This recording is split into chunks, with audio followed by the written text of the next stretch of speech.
Hello, it's me. It's Ms. Cheka. I'm sorry I missed 2 days last week. Last week was very hectic, but that's no excuse. So we're going to pick up where we left off. We've got Louis Sachar's Holes, and we are on chapter 42, which is on page 185. Okay. Chapter 42. Zero became strong enough to help dig the hole. When he finished, it was over 6 feet deep. He filled the bottom with rocks to help separate the water from the dirt. He was still the best hole digger around. "That's the last hole I will ever dig," he declared, throwing down the shovel. Stanley smiled. He wished it were true, but he knew they had no choice but to eventually return to Camp Green Lake. They couldn't live on onions forever. Oh, I see Tess. Hi, Tess.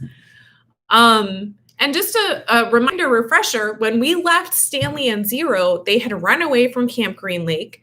They were rescued first by the sploosh, like the, peachy tasting stuff. They made it all the way to the Big Thumb.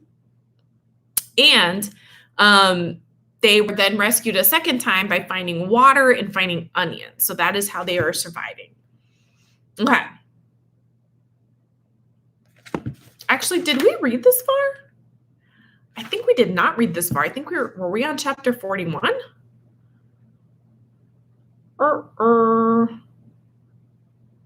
I honestly cannot remember, guys. Okay, I'm going to actually start on chapter 41 because I think that we did not read it. Tess, I can't tell if you're telling me, no, we hadn't read that far, or no, we shouldn't do chapter 41. But chapter 41 is just 2 pages. So it's not going to kill us to hear us again if I did accidentally read it twice. Okay, chapter 41, page 182, my apologies. Zero's condition continued to improve. Stanley slowly peeled an onion. He liked eating them one layer at a time. The water hole was now almost as large as the holes he had dug back at Camp Green Lake. It contained almost 2 feet of murky water. Stanley had dug it all himself. Zero had offered to help, but Stanley thought it would be better for Zero to save his strength. It was a lot harder to dig in water than it was in a dry lake. Stanley was surprised that he himself hadn't gotten sick, either from the sploosh or the dirty water or from living on onions. He used to get sick quite a lot back home. Both boys were barefoot. They had washed their socks. All their clothes were very dirty, but their socks were definitely the worst. They didn't dip their socks into the hole, afraid to contaminate the water. Instead, they filled the jars and poured the water over their dirty socks. That's smart, I think. "I didn't go to the homeless shelter very often," Zero said, "just if the weather was really bad. I'd have to find someone to pretend to be my mom. If I'd just gone by myself, they would have asked me a bunch of questions. If they found out I didn't have a mom, they would have made me a ward of the state." "What's a ward of the state?" Zero smiled. "I don't know, but I didn't like the sound of it." Stanley remembered Mr. Pendanski telling the warden that Zero was a ward of the state. He wondered if Zero knew he'd become one.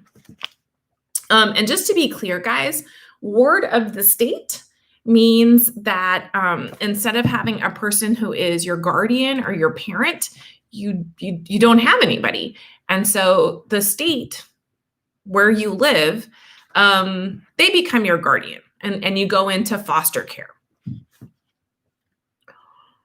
"I liked sleeping outside," said Zero. "I used to pretend I was a Cub Scout.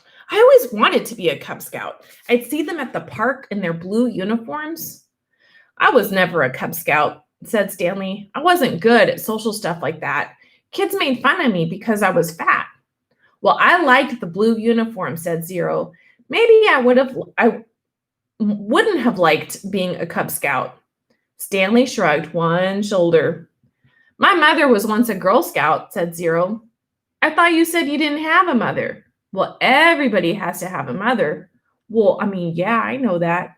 She said she won a prize for selling the most Girl Scout cookies, said Zero. She was real proud of that. Oh, there's Montserrat. Hi, Monse. Stanley peeled off another layer of his onion. We always took what we needed, Zero said. When I was little, I didn't even know it was stealing. I don't remember when I found out, but we just took what was needed, never more. So when I saw the shoes on display in the shelter, I just reached in the glass case and took them. Clyde Livingston's shoes? Asked Stanley. I didn't know they were his. I just thought they were somebody's old shoes. It was better to take someone's old shoes, I thought, than to steal a pair of new ones. I didn't know they were famous. There was a sign, but of course I couldn't read it. Then the next thing I know, everybody's making this big deal about how the shoes are missing. It was kind of funny in a way. The whole place is going crazy. And there I was wearing the shoes and everyone's running around saying, what happened to the shoes? The shoes are gone. I just walked out the door. No one noticed me. When I got outside, I ran around the corner and immediately took off the shoes. I put them on top of a parked car. I remember they smelled really bad. Yeah, those were them, said Stanley. Did they fit you? Pretty much. Stanley remembered being surprised at Clyde Livingston's small shoe size. Stanley's shoes were bigger. Clyde Livingston had small, quick feet. Stanley's feet were big and slow. I should have just kept them, said Zero. I'd already made it out of the shelter and everything. I ended up getting arrested the next day when I tried to walk out of a shoe store with a new pair of sneakers. If I had just kept those old smelly sneakers, neither of us would be here right now. Okay, now chapter 42. Zero became strong enough to help dig the hole. When he finished, it was over 6 feet deep. He filled the bottom with rocks to help separate the water from the filth, from the dirt. He was still the best hole digger around. That is the last hole I will ever dig, he declared, throwing down the shovel. Stanley smiled. He wished it were true, but he knew they had no choice but to eventually return to Camp Green Lake. They couldn't live on onions forever. They had been completely around Big Thumb. It was like a giant sundial. They followed the shade. They were able to see out in all directions. There was no place to go. The mountain was surrounded by desert. Zero stared at Big Thumb. It must have a hole in it, he said, filled with water. You think? Well, where else would the water be coming from? Zero asked. Water doesn't run uphill. Stanley bit into an onion. It didn't burn his eyes or nose, and in fact, he no longer noticed a particularly strong taste. He remembered when he had first carried Zero up the hill how the air had smelled bitter. It had the smell of thousands of onions growing and rotting and sprouting. Now I didn't smell the thing. How many onions do you think we've eaten? He asked. Zero shrugged. I don't even know how long we've been here. I'd say about a week, said Stanley. And we probably each eat about 20 onions a day, so that's 280 onions, said Zero. Stanley smiled. I bet we really stink. Woo! Can you imagine eating 20 onions in one day? Woo!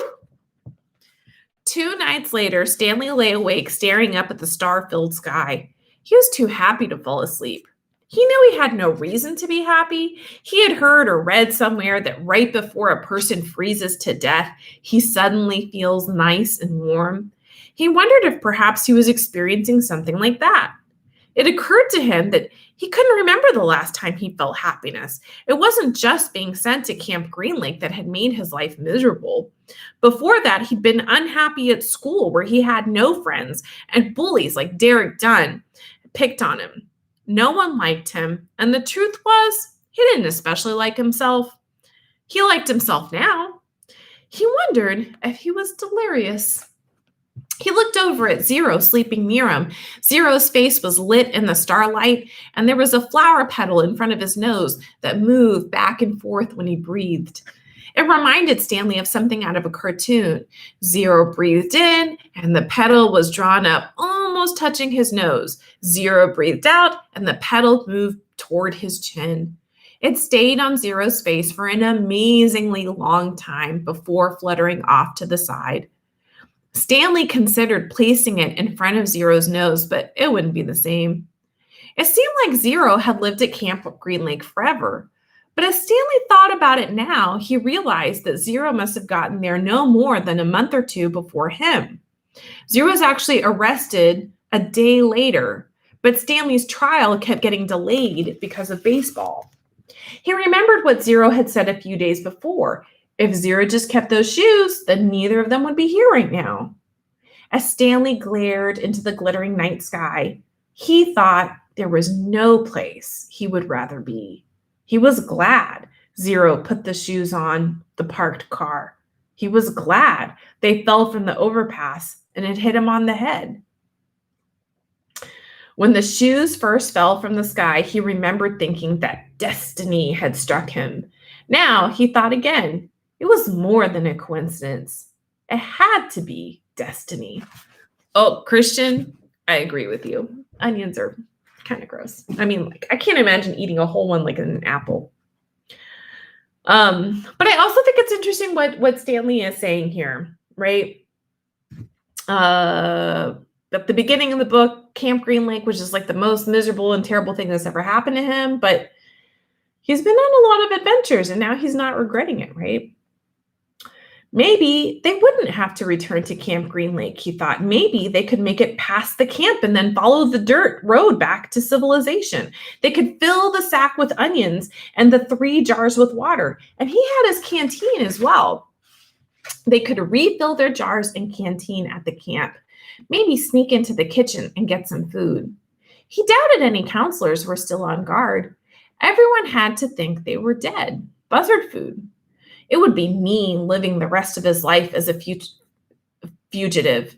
The police would always be after him. At least he could call his parents and tell them that he was still alive. But he couldn't go visit them in case the police were watching the apartment. Although, if everyone thought he was dead, they wouldn't bother to watch the apartment. He'd have to somehow get a new identity. Now I'm really thinking crazy, he thought. He wondered if a crazy person wonders if he's crazy. But even as he thought this, an even crazier idea kept popping into his head. He knew it was too crazy to even consider. Still, if he was going to be a fugitive for the rest of his life, it would help to have some money, perhaps a treasure chest full of money. You're crazy, he told himself. Besides, just because he found a lipstick container with KB on it, that didn't mean there was treasure buried there. It was crazy. It was all part of his crazy feeling of happiness. Or maybe it was destiny. He reached over and shook Zero's arm. Hey, Zero, he whispered. Huh? Zero muttered. Zero, wake up. What? Zero raised his head. What is it? You want to dig one more hole? Stanley asked him. We weren't always homeless. This is chapter 43, which is on page 189. Zero said, I remember a yellow room. How old were you when you, Stanley started to ask, but couldn't find the right words, moved out? I don't know. I must have been real little because I don't remember too much. I don't remember moving out. I remember standing in a crib with my mother singing to me. She held my wrists and made my hands clap together. She used to sing that song to me, the one you sang, but it was different though. Zero spoke slowly as if searching his brain for memories and clues. And then later, I know we lived on the street, but I don't know why we left the house. I'm pretty sure it was a house and not an apartment. I know my room was yellow. It was late afternoon. They were resting in the shadow of the thumb. They had spent the morning picking onions and putting them in the sack. It didn't take long, but long enough so that they had to wait another day before heading down the mountain. They wanted to leave at the first hint of daylight so they'd have plenty of time to make it to Camp Green Lake before dark. Stanley wanted to be sure he could find the right hole. Then they would hide by it until everybody went to sleep. They would dig for as long as it seemed safe and not a second longer. And then, treasure or no treasure, They'd head up the dirt road. If it was absolutely safe, they'd try to steal some food and water from the camp kitchen. I'm good at sneaking in and out of places, Zero had said. Remember, Stanley had warned, the door to the rec room squeaks. Now he lay on his back, trying to save his strength for the long days ahead. He wondered what happened to Zero's parents, but he didn't ask. Zero didn't like answering questions. It was better just to let him talk when he felt like it. Stanley thought about his own parents. In her last letter, his mom was worried that they might be evicted from their apartment because of the smell of burning sneakers. They could easily become homeless as well. Again, he wondered if they'd been told that he ran away from camp. Were they told that he was dead? An image appeared in his head of his parents hugging each other and crying. He tried not to think about it. Instead, he tried to recapture the feelings he'd had the night before, the inexplicable feeling of happiness, the sense of destiny. But those feelings didn't return. He just felt scared.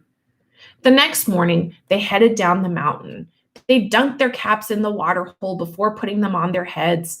Zero held the shovel, and Stanley carried the sack, which was crammed with onions and the 3 jars of water. They left the pieces of the broken jar on the mountain. This is where I found the shovel, Stanley said, pointing out a patch of weeds. Zero turned and looked up toward the mountain. That's a long way. You were light, Stanley said. You'd already thrown up everything that was inside your stomach. He shifted the sack from one shoulder to the other. It was heavy. He stepped on a loose rock, slipped, and then fell hard. The next thing he knew he was sliding down the steep side of the mountain. He dropped the sack and onions spilled around him. He slid into a patch of weeds and grabbed onto a thorny vine. The vine ripped out of the earth, but it slowed him enough so that he was able to stop himself. Are you all right? Zero asked from above. Stanley groaned as he pulled a thorn out of the palm of his hand. Ooh, that hurts. I've been pulling thorny vines out of my backyard. That really hurts. Zero climbed down after him, retrieving the sack along the way. Stanley pulled some thorns out of his pants legs. The jars hadn't broken. The onions had protected them, like styrofoam packing material. Glad he didn't do that when you were carrying me, Zero said. They lost about a third of the onions, but recovered many of them as they continued down the mountain. When they reached the bottom, the sun was rising just above the lake. They walked directly toward it. Soon, they stood on the edge of a cliff, looking out on the dry lake bed. Stanley wasn't sure, but he thought he could see the remains of the Mary Lou off in the distance. You thirsty? Stanley asked. No, said Zero. How about you? No, Stanley lied. He didn't want to be the first one to take a drink. Although they didn't mention it, it had been kind of a challenge between him and Zero. They climbed back down into the frying pan. It was a different spot from where they had climbed up. They eased themselves down one ledge to another and let themselves slide in other places, being especially careful with the sack. Stanley could no longer see the Mary Lou, but headed in what he thought was the right direction. As the sun rose, so did the familiar haze of heat and dirt. You thirsty?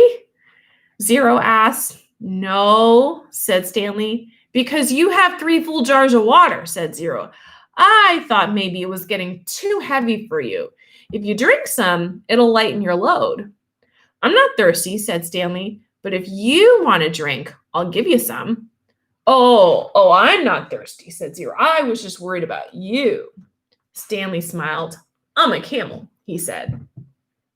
They walked for what seemed like a very long time and still never came across the Mary Lou. Stanley was pretty sure they were headed in the right direction. He remembered that when they left the boat, they were headed toward the setting sun. Now they were headed toward the rising sun.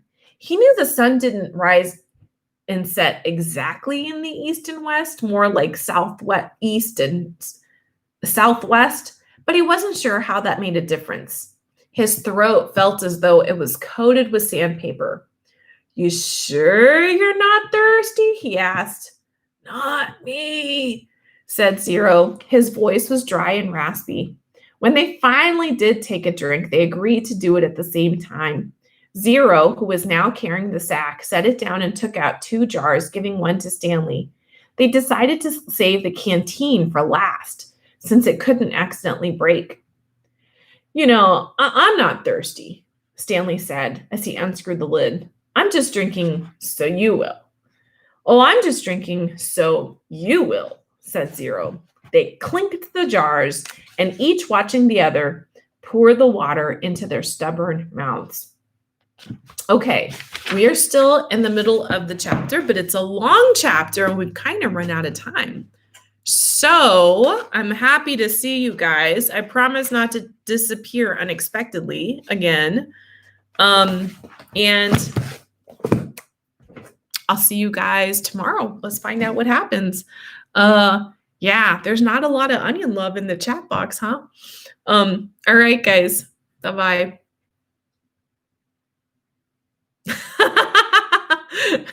Yeah.